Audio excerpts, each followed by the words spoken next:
कीर्ति सिंह की बेटी हूँ और आज हमारे घर पे यहाँ आगे पे बहुत सारी भीड़ आई थी और बहुत सारे लोग नारेबाजी कर रहे थे क्योंकि मेरी माँ ने कल एक बयान दे दिया था अखिलेश यादव के सरकार पे।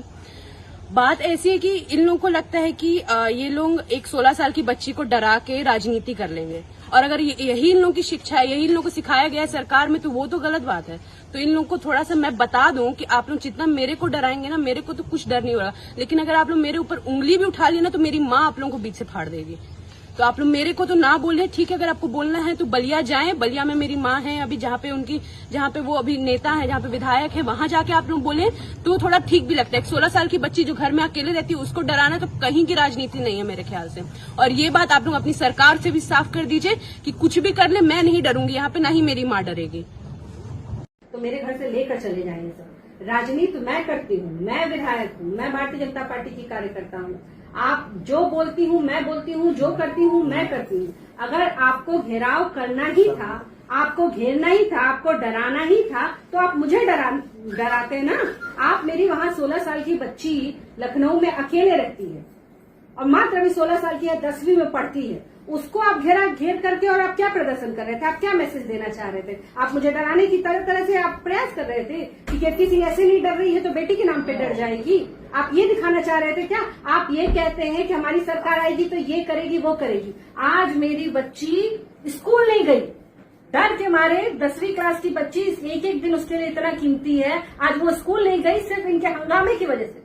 ये गुंडे दिखाना चाहते हैं वहां पे कि हम गुंडे हैं। आप जो बात भारतीय जनता पार्टी या हम जैसे लोग चिल्ला कर बोलते हैं कि इनके राज में, इनकी पार्टी के अंदर कोई महिला, कोई बच्ची सुरक्षित नहीं रह सकती, आज इसको इन लोगों ने चरितार्थ करके दिखाया है। ये अपना डीएनए दिखा रहे हैं, इन्होंने डीएनए अपना साबित किया है कि हमारे राज्य में, हमारे नीचे कोई बच्ची सुरक्षित नहीं हो सकती है। जब ये आ जाएंगे सरकार में तो ये तो मेरी बेटी का आप बताइए, आज जब योगी जी की सरकार है तब मेरी बेटी डर के मारे आज स्कूल से नहीं गई, कल को इनकी सरकार आ जाएगी तो मेरी बच्ची तो घर बैठ जाएगी। और मैं उसके जैसे ना जाने कितनी बच्ची हैं जिनके माँ बाप इनके विरोध में अगर रहेंगे, इनकी पार्टी के विरोध में रहेंगे तो उनके बच्चों से पढ़ाई लिखाई शिक्षा का आप अधिकार छीन लेंगे, सुरक्षा का अधिकार छीन लेंगे। आप आके वहां पे ड्रामा करेंगे, प्रदर्शन करेंगे। मैं मर गई हूँ क्या? यही जिंदा हूँ, यही जिंदा हूँ, यहाँ बैठी हूँ।